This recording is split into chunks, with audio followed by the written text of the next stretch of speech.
This is a video about why our culture is mostly red, based on red principles.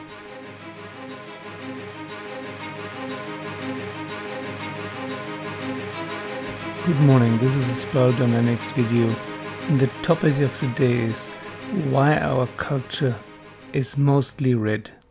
Of course, we think about our culture as an orange culture, as a culture of technology and progress and inventions and intelligence and so on. But that is exactly part of the problem. We think we are an orange culture, always have been since the agricultural revolution about 8 or 10,000 years ago. Yeah, we had this agricultural revolution, then we had the industrial revolution, now we have the digital revolution. So what else can we be except orange? We can shoot rockets to the moon and all kinds of satellites around the Earth and towards Jupiter and whatnot, and we can already watch particles colliding and measure black holes and so on. But the point of the colors is not what you can do, is how you think, how problem solution works. What do you really believe in? And what are your blind spots? I made videos already about red, blue and orange, but now I want to go a little bit deeper than before. Also, there were questions about this, discussions on this forum, so it's very fitting. When you read Daniel Quinn, Ishmael, or The Story of B, or Beyond Civilization, you quickly realize that there's something wrong. There's something wrong with the way our culture is viewing itself, because we're viewing ourselves as the pinnacle of evolution, which is what every culture does. It's part of the hubris of societies. But how do we really solve crises? How do we really solve problems? Do we solve problems by a coolly calculated, rational, scientific process and means? If that were the case, would we not stop the destruction of the rainforest, for example? I know that's supposed to be green, but still, from a purely rational, logical point of view, Mr. Spock-like, we need oxygen to breathe. The biggest oxygen producers are the algae in the sea and the rainforests in Africa, South America, Indonesia, and so on. That doesn't have anything to do with green thinking, like saving the plants and saving the animals for themselves, but just for the survival of our own kind, it's necessary. This idea of unlimited growth that is supposed to belong to orange, is that not really red? Does unlimited growth of one culture not necessarily mean the diminishing assimilation or destruction of other cultures, like the Borg do? If you look at world politics, and if you look at all kinds of science fiction movies, how people imagine the future will be, it's always war. It's war, blackmail, corruption, exploitation, oppression of minorities, racism, and so on. This is all red. So how come we think of ourselves as an orange culture, but are actually very much influenced by red? It's not necessarily that we are a red culture, but we're very influenced by red principles. Where does that come from? Part of the problem is the theory of evolution. Theory of evolution is mostly Spencer. Spencer was a red-blue thinker, and then later Darwin was a blue-orange thinker. He tried to mold it into a more scientific term. Then there was Lamarck also, who was not that popular, and others. So the way we think of evolution right now is survival of the fittest, which is a red principle. It's Spencer's principle. Because it means the stronger species has the right to eradicate or convert the weaker one. The human species is about 1 to 3 million years old, and the Homo sapiens at least 100,000 years, probably 200,000 years or even more. For a long time, the human species was living in Africa only. It's pretty clear. But then about 100,000 years ago, it started to spread all around the globe until about 40,000 years ago. And because the way out of Africa is going via the Middle East, which is today Iraq and so on, those were the first settlements of the ones who left Africa. They settled in the near Middle East. And only about 8 to 10,000 years ago, they started to build cities there and started with large-scale agriculture between the Euphrates and the Tigris, nowadays Iraq. The cultures of Mesopotamia and Sumeria and so on sprang up. The Hittites and the early Egyptians and so on. So for about 200,000 years, the Homo sapiens, our direct ancestors, who were exactly the same people as we are today, they did not live in an agrarian society. There was no agricultural revolution and they didn't need it. They were also not more stupid as we are now. They were just the same people. They did not need agriculture because there was food in abundance. It is just not true that the agricultural revolution happened to feed the masses. Since there was an agricultural revolution, there were famines and there was a hunger problem. Not before. The agricultural revolution produced the hunger problem. But what was the main advantage of the agricultural revolution and the surplus of certain foods like grains and so on was that you had a supply line. You could feed an army and you could maintain an army, a moving army. So these early cultures, they were very aggressive and they were conquering others. They spread quickly and grew quickly. Later we have seen the same in today's China, today's India, today's Afghanistan and so on. There were other cultures also which grew and spread aggressively, maintained by agriculture. If you produce twice as much food, your culture, your population will grow twice as fast and twice as large and so on. And with twice as many soldiers, you can conquer any enemy. About 10,000 years ago, the world population of humanity was probably around 30 million. Between 10 million and 50 million, about that. So not that much, all around the world. But within a few thousand years, those aggressively spreading and growing cultures were many times that much. So they were a few 10 millions by themselves, so they could conquer any enemy easily, just by numbers. And their supply lines, of course. So the agrarian revolution, the agricultural revolution, was a revolution of power. The idea of that revolution was not freedom and feeding the hungry. There was no problem of feeding and feeding the hungry. It was a matter of power. This is not a Marxist theory, by the way, although it sounds a little bit like it. It's just so-called prehistory. There's no prehistory, of course. It's a history of what happened, what the human race did before the agricultural revolution, and with the start of the agricultural revolution, with the start of city building and farming and so on.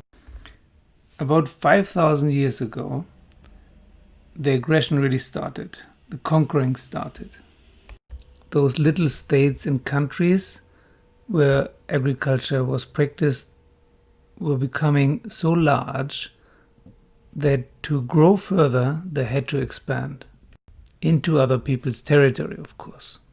So the main thing is here, certain cultures with a certain red mindset, they were conquering other cultures, so-called purple cultures.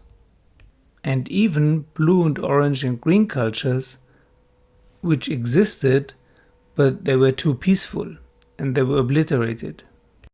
History is always written by the one who wins the war.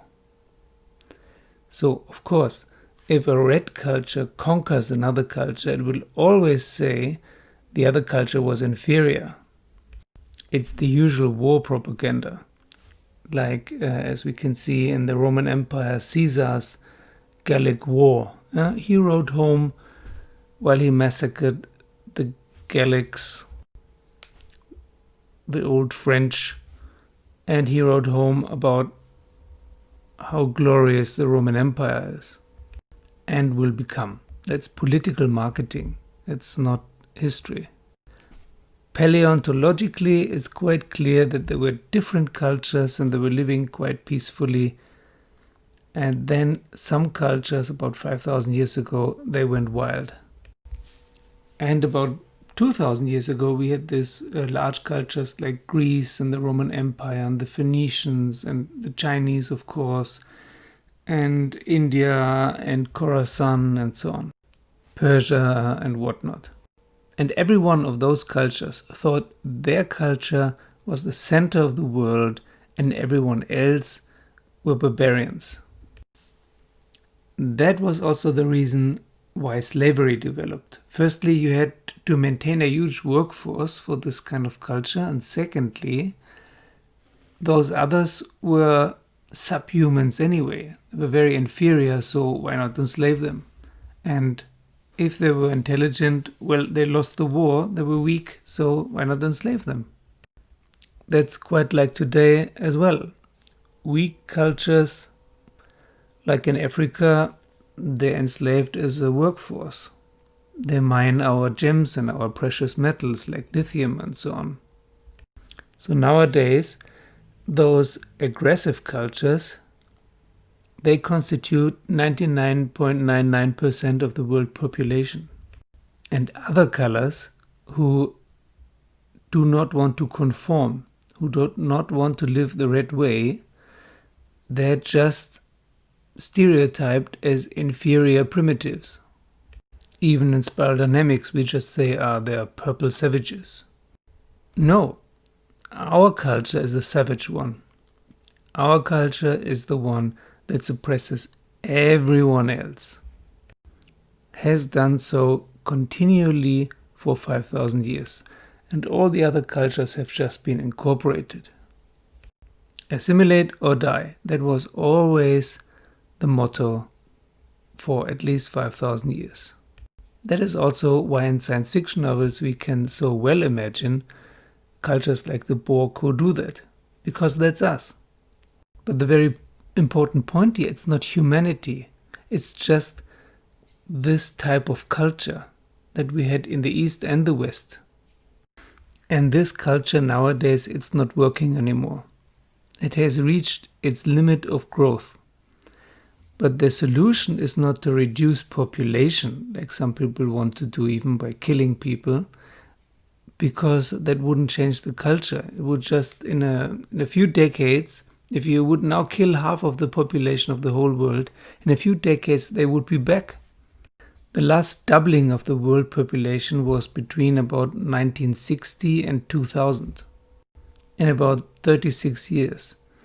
So if you would now kill half of the population of the world, in 36 years they would all be back. But now it has slowed down already. Until about the year 2000, there was a exponential growth of the world population, and now it has slowed down a little bit. It has not doubled again.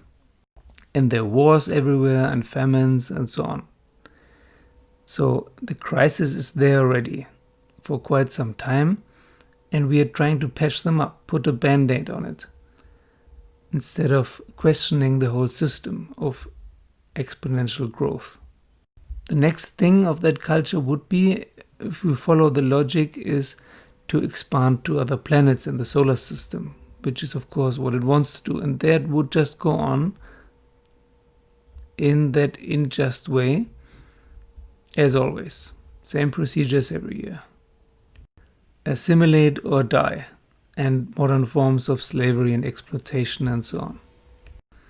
If you put a frog in water and start heating it up, the frog will stay in the water.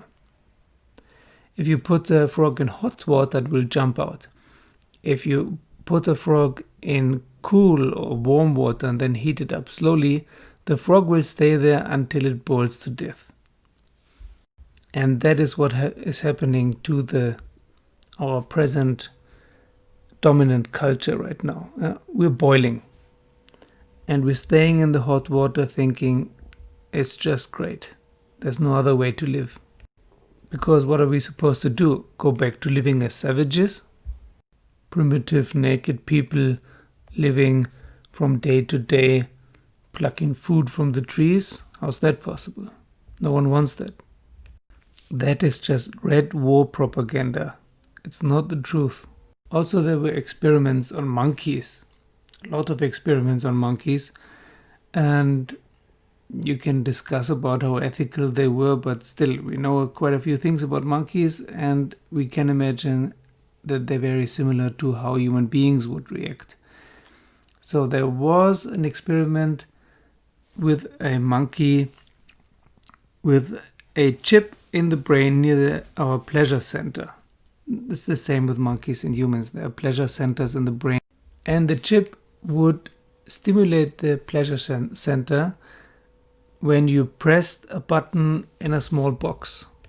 And if you gave the box to the monkey itself, or him or herself, then he or she would quickly figure out that pressing that button would release a jolt of pleasure. So after a while, all the monkey did was pressing the button all the time. And it became the most important thing. They stopped eating, stopped being social, everything. Only the button and the pleasure counted. And they had to take it away from the monkey because otherwise he would have starved. And if you look at similar, less drastic experiments with human beings, it's exactly the same. Yeah? We want our pleasure satisfied right now. You know that famous experiment with children, if you give them the choice, have one sweet now or two sweets if you wait for 15 minutes. Most children will choose one sweet now. So we're living in a society of instant gratification, and if we can't get what we want, we take it from others. That's red. The means don't matter. It doesn't matter if the means are blue or orange or green or whatever. The principle is red. And power gives human beings also a jolt of pleasure. There's pleasure in power, in exerting power over others. And our culture is a huge pleasure box. And the button is to exercise power and to grow like a cancer indefinitely, to populate the whole universe. And what does the orange part of our culture try to do solve this problem? It tries to solve the problem with technological band-aids. It tries to build fancier boxes and less side effects and so on. And the blue people, they try to ameliorate this whole problem with laws and religions and so on. But you cannot. The problem is the box. The box that gives us pleasure every time we exercise power over others. No blue or orange or green solution will solve that. The problem is the box itself, and we have to throw away the box. Because this is not the only way to live. It's the red way to live that has been invented between 5,000 and 10,000 years ago by some cultures in the Middle East and also in Asia. It's not the human way to live, it's the way to live for some cultures or for one culture, because they are so similar, one aggressive culture. It's the red way. Not the only way and not the human way. There are different ways, there have been different ways also all around the world, especially in the Americas. Probably the American cultures were the last one to settle. But for some reason they were the most advanced ones. But we eradicated them by war and by sickness and religion. If you look at Mexico now, they still haven't recuperated from that. Somehow they're trying not to live the red way, but mostly it's red, all these drug wars and so on. So humanity is not flawed, humanity is not evil, but our culture is. It's deeply flawed, and evil is maybe not the right word, but red is. Yeah? It's a society that promotes psychopathy, torture, slavery, injustice, inequality. It's only good for very few people.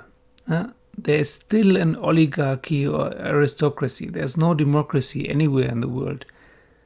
It's an oligarchy or aristocracy of the very rich and powerful. And that's red. Red towards blue, because then you make it a hereditary thing. And the laws, the blue laws, are of course manipulated in a way so that it's still beneficial for the red power mongers and power holders. So this is pretty clear if you study history. If you study history and history of philosophy and paleontology, this is what comes out. There's an old saying, history repeats. No, it's always the same thing happening. It's not repeating itself. Since 10,000 years, this is what's happening. It's one movement of history. Red history in terms of spell dynamics. And now the problem is that first of all, also in spell dynamics, that's why this is not made clear so far. The spell dynamics founders, they were all centered in orange, green and yellow. Lots of orange there, because they tried to start a new orange science. Spell dynamics as a science is an orange thing. Spell dynamics as a spiritual tool is a yellow thing. So through all spell dynamics, there's an orange thread. And throughout spell dynamics, there's also a red thread, because unfortunately, the founders of spell dynamics, they did not question the red paradigm, the red rules of our society and the war propaganda of this aggressive culture, that it is the best culture and this is the only way to live for humanity. They just believed it. And this is also why it's dangerous to believe in evolution. It's dangerous to believe in anything if you want to explore second-tier colors. But to believe in evolution and to believe that we are the pinnacle of evolution is the most dangerous thing, because it's just not true. It's just strengthening the collective ego. A red culture can only end in slavery and catastrophe. And this is where we are now. The water is boiling. We have to find a different way to live. We have to develop another culture. We do not have to change as human beings, but we have to change our culture. Or otherwise, a large part of the world population will die, inevitably. Maybe all of us. Maybe we'll just eradicate ourselves and the problem will be solved as well. The planet doesn't need us. If one species is eradicated, another will come. But we are eradicating every species right now. We're taking food away from other species and actively killing other beings. You're saying, this is my land, this is my food, you can't have it.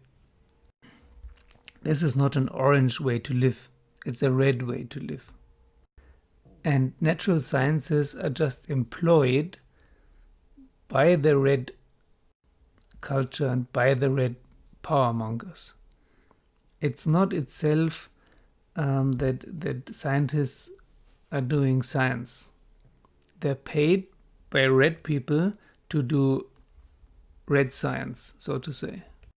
Weapons and poisons and you name it. Just look at our economy. This is not an orange economy. It's not even a blue economy. It's a red economy.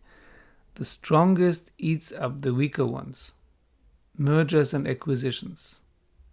Multinational companies being as rich as countries and not controlled by any country and any law. So, I'm happy to discuss this with you. Please leave your comments below. Thank you for listening. Thank you for subscribing if you liked the video, and thank you for sharing it with your friends, and see you very soon.